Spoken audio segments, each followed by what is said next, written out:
గురుగారు కొత్త గడప పెట్టేటప్పుడు ఏ ఏ వస్తువులు ఉండాలంటారు?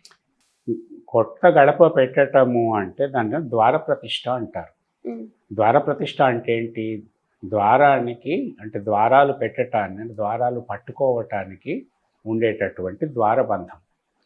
దీన్నే ద్వార ప్రతిష్ఠ అంటారు. హ్మ్. ద్వారబంధంలో ఏముంటుందో ఒక ఫ్రేమ్ ఉంటుంది. కింద గడప కూడా ఉంటుంది. దీన్ని ఎప్పుడైతే ప్రతిష్ఠిస్తారో అప్పుడు సరైన ముహూర్తం చూసుకోవాలి. ఆ గృహ యజమాని నక్షత్రానికి సంబంధించి లేదా గృహానికి ఉండే నక్షత్రానికి సంబంధించి ఒక మంచి ముహూర్తం చూసుకొని ఆ ముహూర్తంలో ఈ ద్వార ప్రతిష్ఠ చేస్తారు.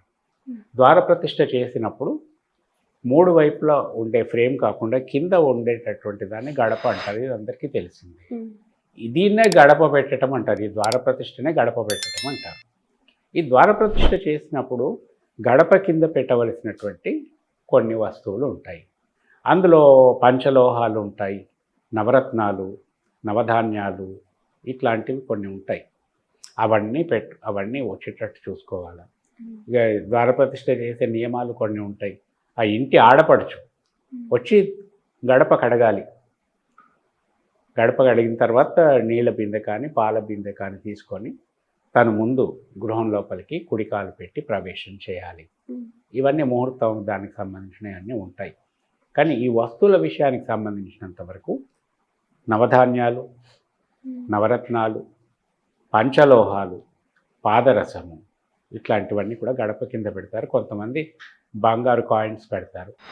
కొంతమంది ఇత్తడికి సంబంధించినటువంటి మన పంచలోహాలలో ఇవన్నీ ఉంటాయి. అపార్ట్ ఫ్రమ్ దిస్ ఒరిజినల్ బంగారం ఎంతో కొంత, ఒరిజినల్ నవరత్నాలకు సంబంధించి నవరత్నాలు పంచలోహాలు అంటే బజార్లో అమ్ముతారు. అవి అంత పర్ఫెక్ట్గా ఉండవు. కానీ పర్ఫెక్షన్ కావాలి అని అనుకున్న వాళ్ళు ఈ ఒరిజినాలిటీ కోసం తాపత్రయపడతారు.